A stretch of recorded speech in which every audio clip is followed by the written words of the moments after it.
ከ5 ዓመት ቆይታ በኋላ ተመልሻለሁ። የጸሎት ቤቴና የውስጥ ምስጢሬ። ለምን ጠፋሁ? የ5 ዓመቱ ጉዞና አዲሱ ስራዬ።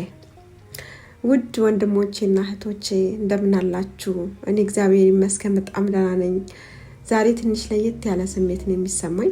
ከ5 ረጅም ዓመታት በኋላ በድጋሚ ተገናኘን። 5 ዓመት ጊዜው እንዴት ይሮጣል!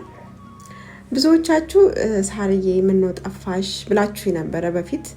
እውነት ለመናገር የጠፋሁት በክፋት ሳይሆን ስሰራ የነበረው ስራ በጣም ቢዚ ስላደረገኝና ጊዜ ስላጣሁ ነው። ግን ያ ሁሉ ጊዜ ሲያልፍ የእውነት የናፈቃችሁ ሰዎች አላችሁ በጣም። አሁን ግን በፍቃደ እግዚአብሔር በሰፊው ተመልሻለሁ። አሁን ላሳያችሁ የምፈልገው የቤቴንና ትልቁን ውዱን ቦታዬን ነው። ይሄም ማሳያችሁ ቦታ የአምላኬና የኔ መነጋገሪያችን ነው።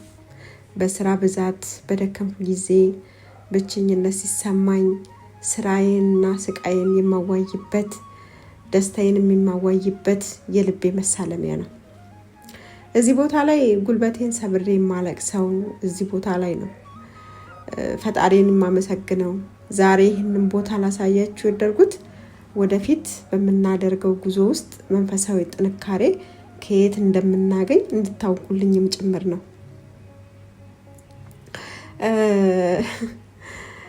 እንግዲህ ወደፊት በዚህ ቻናል ወይም ደግሞ በዚህ ፔጅ ምን እንሰራለን ካላችሁኝ መንፈሳዊ ነገሮችን መልካም የሆኑ የህይወት ገጠመኞችን እንነጋገርበታለን ወይም እናወጋበታለን፣ እንማማርበታለን። የምንጽናናበትና እርስ በርሳችን የምንበረታታበት ቤት ይሆንልናል። ይሄ ቤት የሁላችንም ነው። እኔም 5 ዓመት ሙሉ ስጠብቁኝ ለነበራችሁ ደጋፊዎቼ ከልብ አመሰግናለሁ።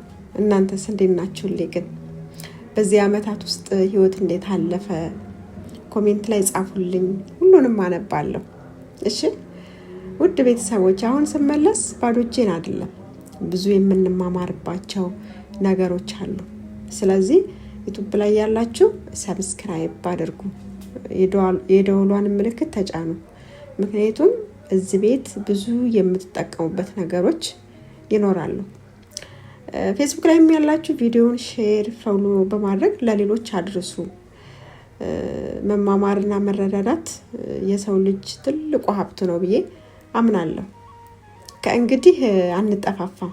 ስላያችሁ ደግሞ በጣም ነው የማመሰግነው። የእግዚአብሔር ሰላም፣ የእመቤታችን የቅድስት ድንግል ማርያም ምልጃ፣ የቅዱሳን ተራዳይነት አይለየን፣ ከሁላችንም ጋር ይሁን። በሌላ ቪዲዮ እስከምመለስ ሰላም ሁኑልኝ።